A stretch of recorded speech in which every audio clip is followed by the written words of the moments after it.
Hi guys, good afternoon. So இதயம் serial review பார்த்துடலாமா? அதுக்கு முன்னாடி நம்ம சேனலை சப்ஸ்கிரைப் பண்ண மறந்துடாதீங்க. லைக் பண்ணுங்கள், ஷேர் பண்ணுங்கள், கமெண்ட்ஸ் பண்ணுங்கள். ஸோ நேற்று நான் நாடகம் பார்க்கல கைஸ். ஸோ அதனால் நேற்று எபிசோடு இன்றைக்கி மார்னிங் போட்டாங்க.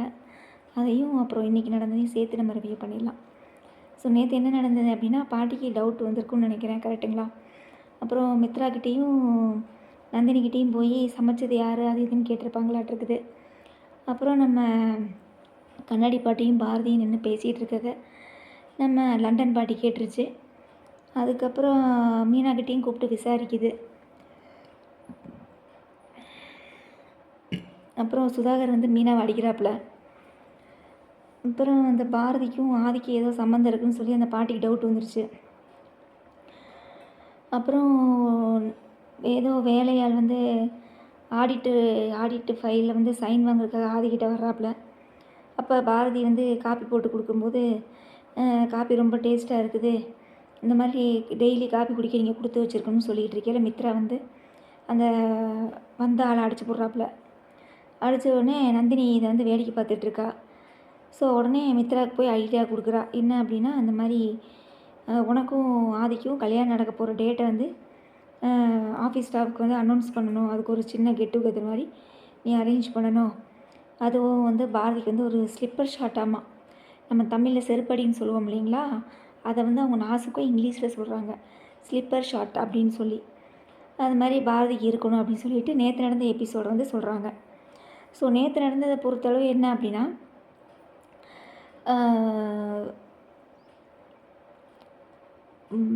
என்ன இதில் ரிவ்யூ பண்ணுறது அப்படின்னா, ரிவ்யூ பண்ணுறதுக்கு அளவுக்கு மீனாவை தான் நான் தப்பு சொல்லுவேன். என்ன அப்படின்னா, ஆதிக்கு கல்யாண விஷயம் மீனாவுக்கு தெரியும். ஸோ எதற்கெடுத்தாலும் சுதாகருக்கு வந்து பயந்துக்கிட்டே வந்து ஒவ்வொரு உண்மையும் இப்படியே மறைச்சிட்டே இருந்தால் வீட்டில் அவள் எதுக்கு இருக்கானே தெரியல. டம்மி பீஸாட் இருக்குது. சும்மா ஒப்புக்குச்சப்பா மீனான்னு ஒருத்தி ஒரு கேரக்டர் இருக்குது அப்படின்னு சொல்லி காமிக்கிறதுக்காக அந்த அம்மா வச்சுருப்பாங்களாட்டிருக்கு சீரியலில். ஆமாம் கேஸ், உனக்கு உண்மை தெரியும், ஆதிக்கு வந்து ஏற்கனவே கல்யாணம் ஆகிருக்கு அப்படிங்கிறத. அதை லண்டன் பாட்டிக்கிட்ட தான் சொல்ல வேண்டியதானே? எல்லாருமே அவங்கவுங்களுக்குன்னு தேவையான உண்மையை வந்து வாய்க்குள்ளேயே வச்சுக்கிட்டு நடித்தா எங்கள் கைஸ் நாடகம் உடையவே உடையாது. ஸோ இதே மாதிரி தான் ஒரு ஃபங்க்ஷன் நடக்கும். என்ன அப்படின்னா, ஆதியோட பர்த்டே ஃபங்க்ஷன் நினைக்கிறேன், கரெக்டுங்களா? அதே மாதிரி அதே பர்த்டே ஃபங்க்ஷனில் அதே இதில் அந்த குழந்தைங்களையும் அவமானப்படுத்துவாங்க, அந்த கூமுட்டையும் அவமானப்படுத்துவாங்க. யார்? பாரதியும். அதே மாதிரி இங்கேயும் என்ன நடக்குது, இந்த கெட் டுகெதர் ஃபங்க்ஷன்லேயும் நம்ம துரையை வச்சு மித்ரா வந்து பிளான் போடுறாப்புல. அதாவது என்ன அப்படின்னா, எல்லோரும் முன்னாடி பாரதி வந்து அவமானப்பட்டு நிற்கணும் அப்படின்னு சொல்லி பிளானை போட்டு துரைக்கிட்ட வந்து இந்த மாதிரி நீ ஏதாவது செஞ்சு பாரதியை அவமானப்பட வைக்கணும் அப்படின்னு சொல்லி மித்ரா வந்து துரைக்கிட்ட கேட்பாப்புல. அதுக்கு தானே நான் வந்திருக்கேன், நான் உங்களோட அடிமை தானே, நீங்கள் என்ன சொல்கிறீங்களோ அதை அப்படியே செஞ்சிடலாம் அப்படின்னு சொல்லிவிட்டு பாரதி கரெக்டாக அதே சீன் தான். பர்த்டே ஃபங்க்ஷனில் எப்படி கூல்ட்ரிங்க்ஸை கொட்டி, கூல்ட்ரிங்க்ஸு இருக்காது, ஆமாம் கூல்ட்ரிங்க்ஸ் தான் நினைக்கிறேன், கூல்ட்ரிங்க்ஸு ஐஸ்கிரீமான்னு தெரியல, அந்த மேலே அந்த ஆள் மேலே போட்டுருவா பார்த்தீங்களா, ஐஸ்கிரீமா கூல்ட்ரிங்க்ஸான்னு தெரில. அது தெரிஞ்சால் நீங்கள் எனக்கு கமெண்ட்ஸில் சொல்லுங்கள், எனக்கு அது மறந்துடுச்சு. அவங்க கூட பாரதி வந்து இப்படி கையெல்லாம் தொடுவான் பார்த்தீங்களா, தொடும்போது அவள் வந்து ஐஸ்கிரீமையும் ஜூஸையும் அந்த ஆள் மேலே கொட்டி அந்த இடத்துல அடி வாங்குவாள். அதே மாதிரி இங்கே என்ன நடக்குது அப்படின்னா, பாரதி ஜூஸ் வேணும் அப்படின்னு சொன்னோடனே எல்லாத்துக்கும் டவுட் ஆகி போச்சு. ஏன்னா அவள் வந்து அந்த ஆஃபீஸில் வந்து ஒரு பெரிய போஸ்டிங்கில் இருக்கிறவ, யார்? பாரதிங்கிறவன். அப்படிங்கிறப்ப பேர் சொல்லி கூப்பிடும்போது எல்லாத்துக்கும் டவுட் ஆகி போச்சு. என்னது பாரதி மேடமா இவனுக்கு? ஏன்னா அவன் அந்த ஆஃபீஸில் வந்து பியூனு, புரியுதுங்களா? ஒரு பியூன் வந்து பாரதி மேடத்தை வந்து பாரதின்னு கூப்பிட்றானேன்னு சொல்லி எல்லாத்துக்கும் அந்த இடத்துல டவுட் ஆகி போச்சு. டவுட் ஆன உடனே கூப்பிட்டு இந்த மாதிரி கூல்ட்ரிங்க்ஸை கேட்டு, அதே மாதிரி அவனும் என்ன செய்கிறான்னா பாரதி கையை பிடிக்க வர்றான். கையை பிடிக்க வேண்டான்னு சொன்னோடனே கூல்ட்ரிங்க்ஸை கொட்டிடுறா கீழே. அவ்வளோதான், இதோட முடிக்கிறாங்கன்னு நினைக்கிறேன். இதோட முடிக்கலை. ஆதி வந்து பாரதியை வந்து துரை வந்து அடிக்க போகிறான். அப்போ வந்து ஆதி வந்து கையை பிடிக்கிறாப்புல. ஸோ இந்த சீரியலை பொறுத்தளவு இதில் என்ன ரிவ்யூ பண்ணுறதுக்கு அப்படின்னா, ஒரு கேவலமான சீரியல்னு நம்ம சொல்லலாம். ஜீ தமிழில் மற்ற சீரியலை கம்பேர் பண்ணும்போது இதயம் வந்து ரொம்ப கேவலமான சீரியல். என்ன நடந்தாலும், தனக்கு என்ன அவமானம் நேர்ந்தாலும், துக்கப்பட்டாலும், துயரப்பட்டாலும், சரிங்களா? நான் வந்து இந்த மாதிரி அவமானப்பட்டுக்கிட்டே தான் இருப்பேன். சரியா? இந்த ஒரு பாட்டு கூட இருக்குது. நீ பார்த்துட்டு போனாலும் பார்க்காம போனாலும் பார்த்துக்கிட்டே தான் இருப்பேன், உன்னை பார்த்துக்கிட்டே தான் இருப்பேன் அப்படின்னு சொல்லி ஒரு பாட்டு இருக்குது கைஸ். அந்த மாதிரி இவ வந்து என்ன அவமானப்பட்டாலும் என்ன செஞ்சாலும் நான் வாயை திறக்க மாட்டேன். ஒன்று, எத்தனை நீ அவமானப்படுத்தினாலும் நான் தாங்கிக் கொள்வேன். சரிங்களா? அதுக்கப்புறம் வந்து நந்தினி சொன்ன மாதிரி அவள் வந்து ஒரு கன்னிங் பர்சன் அப்படிங்கிற பாரு. நீ எத்தனை அவமானப்படுத்தினாலும் எத்தனை சித்திரவதை பண்ணாலும் அவள் இந்த இடத்த விட்டு ஆதியை விட்டு போக மாட்டேங்கிறா. அப்படின்னா அவள் ரொம்ப இதாக தான் இருக்கிறா, நீ அவளை கொஞ்சம் கேர்ஃபுல்லாக தான் டீல் பண்ணணும்னு சொல்லி நந்தினி சொல்லுவாள் மித்ரா கிட்ட. நானும் அதுக்கு தான் வெயிட் பண்ணிகிட்ருக்கிறேன். இன்றைக்கி நடக்க போகிற கெட் டுகெதரில் அவளை வச்சு செய்கிறேன் பாருன்னு சொல்லி வச்சு செஞ்சுட்டாப்புல. ஆனால் ஆதி எங்கிட்டிருந்து வந்தானே தெரியல, வந்துட்டான். அதாவது மொத்தத்தில் இவங்கெல்லாம் அடிச்சிட்டு சாகுறாங்க. மேடம் மட்டும் அப்படியே ஒன்றும் தெரியாத பாப்பா மாதிரி இருந்தா.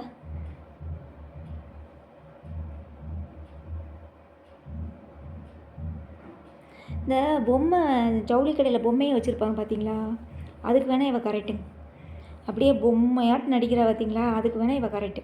பொம்மையாட்டம் நிற்க சொல்லுங்கள், எல்லாம் அப்படியே பொம்மையாக தான் அவள். சரிங்களா?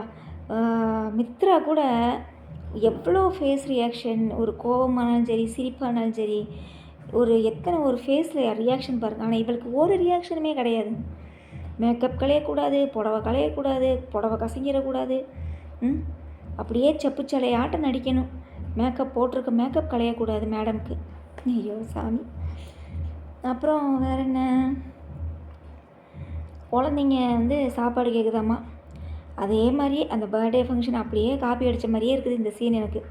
அதே மாதிரி அந்த இடத்துலையும் தமிழ் அவமானப்படுவா, இங்கேயும் அதே மாதிரி குழந்தைங்க பசிக்குதுன்னு கேட்குறாங்க. இவங்க என்ன சாப்பாடே போட விட மாட்டேங்கிறா அந்த மித்ரா, எல்லாத்துக்கும் கூல்ட்ரிங்க்ஸு கொடுக்க சொல்கிறா அப்படின்னு சொல்லி அந்த பாட்டியும் தவளையும் பேசிகிட்டு இருக்கிறாங்க.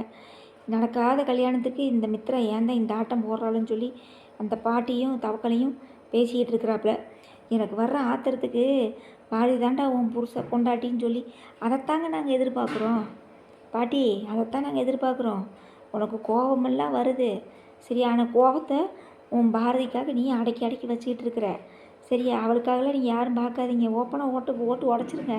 அதுதான் எங்களுக்கு வேணும். சீக்கிரம் இந்த சீரியலில் ஒரு எண்டு கார்டு வேணும் தான் நாங்களும் எதிர்பார்த்துட்ருக்குறோம். உனக்கு எவ்வளோ கோவம் வருதோ இல்லையா, எங்களுக்கு நாங்கள் பார்த்துட்ருக்கவங்களுக்கு எவ்வளோ கோவம் வரும் தெரியுமா நீங்கள் நடிக்கிற லட்சணங்களுக்கு? ரொம்ப கேவலமாக இருக்குது. ஆமாம், இவ்வளோ அவமானப்படுத்திக்கிட்டே இருப்பாங்களாம்மா. மற்றவங்க வந்து இவளுக்காக சண்டை போட்டே இருக்கணுமாம்மா. மெயினாக ஆதி சண்டை போடணுமாம்மா, இல்லைன்னா அந்த பாட்டி சண்டைக்கு போகணும், இல்லைன்னா தவளை சண்டைக்கு போகணும், இல்லை மீனா சண்டைக்கு போகணும். யாராவது ஒரு ஆள் இவளுக்காக சப்போர்ட் பண்ணிக்கிட்டே இருக்க முடியுமா கைஸ்? வாயின்னு ஒன்று இல்லையா கைஸ்? அவன் தூரம் அடிக்க வர்றானா கையை பிடிக்க வேண்டாமா ஒரு பொம்பளை? எப்போ பார்த்தாலும் ஆதியை தான் உன்னை காப்பாற்ற வந்துக்கிட்டே இருப்பானா? அப்போ 5 வருஷம் மேடம் ஆதி இல்லாமல் என்ன பண்ணீங்க? எப்படி உங்களை பாதுகாத்துக்கிட்டீங்க?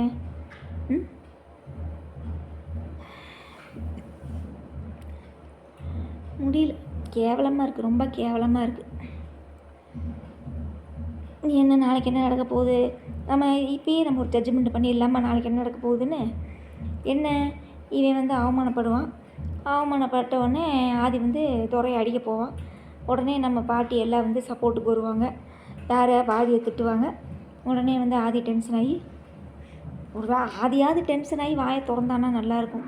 யார் மேலே கையை வைக்க வர, அவன் என் பொண்டாட்டிடா அப்படின்னு சொன்னானா அப்போ தான் மித்ராக்கே, அதாவது மித்ரா வந்து இவளுக்கு வந்து ஸ்லிப்பர் ஷாட் அடிக்கணும்னா, ஆனால் ஆதி இவளுக்கு ஸ்லிப்பர் ஷாட் அடிச்சிருவான்.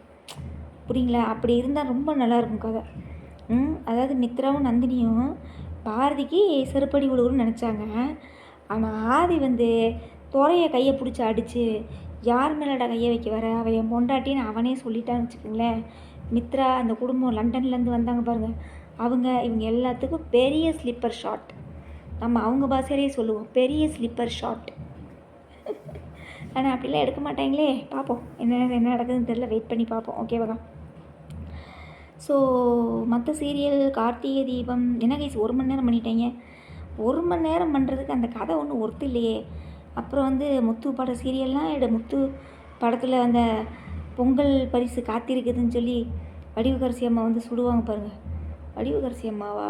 யாருன்னு தெரியலையே. அது ஒரு அம்மா நடிச்சிருக்கும், ரஜினியோட அம்மாவா. அந்த அம்மா வந்து எப்படின்னு துப்பாக்கியை சுட்ட உடனே எல்லா பூச்செடிகள்லேருந்து எல்லாம் எந்திரிச்சு வந்துடுவாங்க இல்லையா, அதை அப்படியே காப்பி அடிக்காமல் கொஞ்சம் டிஃப்ரென்ஷியேட் பண்ணி எடுத்திருக்காங்க. அப்புறம் மறுபடியும் சாமுண்டீஸ்வரியை வந்து கைது பண்ண போகிறாங்களாமா. மறுபடியும் நம்ம கார்த்தி போய் காப்பாற்று வராமா. இதே பொழப்பு தான் சரிங்களா, வேறு பொழப்பே இல்லை கார்த்திக்கு. எப்போ பார்த்தாலும் மாமியாரை காப்பாற்றிக்கிட்டே இருக்கிறது தான் வேலை. சரியா. அப்புறம் வேறு என்ன சீரியல்? என்ன கைஸ், வீரா சீரியல் என்னமோ ராகவன் வந்து உண்மையை உளறானாட்டு இருக்குது கோயில் ஃபங்க்ஷனில். நான் தான் ஆக்சிடெண்ட் பண்ணேன் அப்படின்னு சொல்லிட்டு அதை வந்து அவங்க அப்பாவுக்கு தெரியக்கூடாதுன்னு சொல்லி குடும்பமே நடிச்சுக்கிட்டு இருக்குது. அப்புறம் ஒரு வகையில் தெரிஞ்சிருமாட்டிருக்குது. யார்? ராகவனோட அப்பாவுக்கு வந்து ராமச்சந்திரனுக்கு தெரிஞ்சிருமாட்டிருக்கு உண்மை. தெரிஞ்சால் மட்டும் என்ன கை செய்ய போகுது? ஐயோ, இவ்வளோ நாளாக நான் மாறின போய் தப்பாக நினச்சிட்டேனே, நீ தான்டா அந்த தப்பை பண்ணியாடா, ஐயையோ உன்னைய போய் நான் தலையில் தூக்கி வச்சு கொண்டாடினேடா, மாறனை காலில் போட்டு மிதிச்சேனடா, இப்படி பண்ணிட்டியாடா அப்படின்னு சொல்லி ராமச்சந்திரன் கூறுன்னு உட்காந்து அழுவான். அதுக்கு அவனுக்கு அதான் வேலை. வேறு என்ன கை செய்ய முடியும்? இல்லை அவனை ஏற்கனவே அவன் வீட்டை விட்டு போயிட்டான் ராகவன், நீ அவனை போய் என்ன செய்ய முடியும்? ஒன்றும் பண்ண முடியாது. அப்புறம் உண்மையாக ஆக்சிடென்ட் பண்ணதே நம்ம விஜயக்கா தான். நீ அது எப்போ வெளியே வரப்போகுதுன்னு தெரியல. ஆக மொத்தம் எல்லா சீரியல்லையும் ஒரு உண்மையை மறைச்சிக்கிட்டே கொண்டு போகிறாங்க. சந்தியா ராகத்தில் அந்த யார் கதிரோட அந்த யார் கார்த்தியோட அந்த வீடியோ ஆதாரத்தை சொன்னோம்னா கதிர் நல்லபடியாக சேர்ந்துருவாள் தனாவோட, அதை சொல்லவே இல்லை. அப்புறம் வீரா சீரியல்லையும் அதே மாதிரி தான், விஜய் ஆக்சிடென்ட் பண்ணதை கண்டுபிடிக்கவே இல்லை. அதுக்கப்புறம் இந்த அது என்னது, அதான் எல்லா சீரியல்லையுமே ஒரு மைனூட்டான ஒரு உண்மையை மறைச்சு நாடகம் எடுக்கிறாங்க. அதான் கேவலமாக இருக்குது. அப்புறம் வேறு என்ன சீரியல்? வாரிசு. என்ன கைஸு, இவங்களுக்கெல்லாம் எப்படி தான் சாமியாடி வந்து குறி சொல்கிறாங்க தெரியல. நம்மளுக்கு ஒரு சாமியாடியும் குறி சொல்ல மாட்டேன். ஸோ என்னன்னு தெரியல, ஏதோ ஒரு ட்விஸ்ட்டு வச்சுட்டு போயிடுச்சு. அல்லது நல்லதுன்னு சொல்லி கெட்டதுன்னு சொல்லிட்டு போயிடுச்சு. ஸோ இனி என்ன நடக்க போகுதுன்னு தெரியல, வெயிட் பண்ணி பார்ப்போம். எனக்கு தெரிஞ்ச உண்மையை மறைச்சிருக்கா பார்த்தீங்களா, அதாவது தான் அவங்களோட பேத்தின்னு சொல்லி அதுக்காக சொல்லியிருப்பாங்களோன்னு தோணுது. வேறு என்ன ஒரு தப்பும் செஞ்ச மாதிரிலாம் நம்மளுக்கு தெரியல. ரொம்ப ஃபீல் பண்ணுறா. அதுக்கப்புறம் வீட்டை விட்டு போகிறே முடிவு பண்ணுறா தமிழ் சிபிக்கிட்ட சொல்லிட்டு. அதாவது நீங்களே என்னை தேடி பார்க்கணுன்னு நினச்சாலும் நான் வரமாட்டேன் அப்படின்னு சொல்லிட்டு போகிற மாதிரி காமிக்கிறாங்க. ஸோ இனி என்ன நடக்க போகுதுன்னு தெரியல, வெயிட் பண்ணி பார்ப்போம். வாரிசு சீரியல். அப்புறம் வேறு என்ன? கெட்டி மேளம் சுத்தம் ஜோறு போடும். எவனோ அந்த காதல் படத்தில் இந்த ஞன்னு அடிச்சுக்கிட்டு அழுவா பார்த்தீங்களா சந்தியா, பரத் வந்து பைத்தியமாக இருக்கும்போது அந்த மாதிரி ஒரு சீன் எடுத்து வச்சுருக்கேங்க கெட்டி மேளத்தில். அப்படியே காப்பி பேஸ்ட்டு. அப்படியே இல்லை என்னென்ன படங்களில் என்னென்ன சீனை காப்பி பண்ண முடியுமோ அப்படியே காப்பி பண்ணி எடுக்கிற மாதிரியே இருக்குது சீரியல் எல்லாமே. அப்புறம் வேறு என்ன? அவ்வளோதான் கைஸ். ஸோ மொத்தத்தில் இதயம் சீரியல் பழிவாங்கும் படலம். ஒரே வாரத்தில் சொல்லணும்னா பழிவாங்கிற படலம், இல்லைன்னா வெஞ்சன்ஸ். சரிங்களா, வெஞ்சன்ஸ்னு சொல்லுவாங்க இல்லையா, அந்த மாதிரி கூமுட்டையை வச்சு செய்ய போகிறாங்க. ஆனால் இந்த தடவை வந்து இது வந்து மித்ராவுக்கு வந்து பெரிய ஸ்லிப்பர் ஷாட்டாக இருக்க போகுது நான் நினைக்கிறேன். நீங்கள் என்ன நினைக்கிறீங்கன்னு கமெண்ட்ஸில் சொல்லுங்கள், ஓகேவா? ஸோ நம்ம நாளைக்கு ரிவ்யூவில் பார்க்கலாமா? ஸோ கண்டிப்பாக சப்போர்ட் பண்ணுங்கள் கைஸ், நிறைய ஷேர் பண்ணுங்கள், லைக்ஸ் பண்ணுங்கள், கமெண்ட்ஸ் பண்ணுங்கள். நிறைய பேர் கமெண்ட்ஸ் பண்ணிகிட்ருக்கீங்க, ரொம்ப நன்றி. வேறு என்ன? அவ்வளோதான் கைஸ். ஏதோ சொல்லணும்னு நினச்சேன், மறந்துட்டேன். ஸோ அவ்வளோதான் கைஸ். என்ன அதாவது நம்மளுக்கு ஒரு அநீதி நினைக்கும் போதாவது ஒரு பொறுக்க வேண்டியதான், சரிங்களா? ரொம்ப ஓவராக பொறுமையாக இருந்தாலும் நாடகம் பார்க்க நல்லா இருக்காது, சரியா? எத்தனை தான் இவ்வளோ அடிச்சுக்கிட்டே இருப்பாளாமா மித்ரா, வாங்கிக்கிட்டே இருப்பாளாமா, கூறுகட்டத்தனமாக இல்லை கைஸ். அதாவது ஒன்று இவளுக்கு வந்து மித்ராவை பற்றி தெரியும், சரியா? அப்போ மித்ராவை பற்றின உண்மைகளை ஆதிக்கு தெரியப்படுத்துகிற மாதிரியாவது சீரியல், இல்லை இவளாவது ஏதாவது கண்டுபிடிச்சி ஆதிக்கிட்ட காமிச்சு கொடுக்குற மாதிரியாவது சீரியல் இருக்கணும். அதுவும் செய்ய மாட்டேங்கிறான். இல்லை ஆதியாவது போய் எடுத்தேறி கண்டுபிடிப்போம், இல்லை வேறு ஏதாவது எதுக்காக பாரதி வந்து நம்மளை விட்டு விலகுறாங்க, என்ன விஷயத்துக்காக விலகுறாங்கன்னு சொல்லி இவனாவது வெளியேறி போய் கண்டுபிடிக்கணும். எதுவுமே இல்லை, எப்போ பார்த்தாலும் வெஞ்சன்ஸு. அவள் ஒருத்தி வீட்டில் அந்த நான் தான் அப்பயும் சொன்னேன் கைஸ், இவ்வளோ இம்சைப்படுறதுக்கு அவள் வீட்டை விட்டே போயிடலாம். ஆதியை இது நாள் வரைக்கும் ஆதி வந்து எங்கேயோ இருக்காப்புல, உயிரோடு இருக்காப்புல, சந்தோஷமாக இருக்காப்புல அப்படின்னு நினச்சி சாமிக்கு வந்து அவன் பிறந்தநாளப்போ கயிறு வாங்கி கட்டி கட்டி அவன் பிள்ளைக்கு கட்டி விட்டுக்கிட்டு இருந்த 5 வருஷம் பொழப்புத்தனத்தை ஓட்டின 5 வருஷம் அந்த பிள்ளைகளை படிக்க வச்ச, அந்த குழந்தைங்களை படிக்க வச்ச, கேட்ரிங் பிஸ்னஸ் பண்ண, எல்லாம் தானே பண்ண. அதே மாதிரியே வெளியில் எடுத்தேறி போய் உன் குடும்பத்தை பாரு. சும்மா அப்போயெல்லாம் வந்து ஆதி எங்கே இருந்தாலும் நல்லா இருக்கட்டும் அப்படின்னு சொல்லி நினச்சிட்டு 5 வருஷம் குப்பையை கொட்டினேல, இப்போ மட்டும் ஆதியை விட்டு போக மாட்டேங்கிற. உன் புருஷன் நல்லா தானே இருக்கிறான், குத்துக்கல்லாட்டம் தானே இருக்கிறான். அப்போ போக வேண்டியதானே.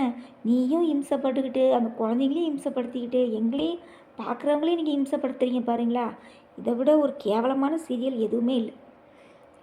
வாந்தி எடுக்குது, வாந்தி வர மாதிரி இருக்கு எனக்கு. நல்லாவே இல்லை. வெரி ஒஸ்ட்டு சீரியல் இதயம் சீரியல். தேங்க்யூ கைஸ், நம்ம நாளைக்கு பார்க்கலாம்.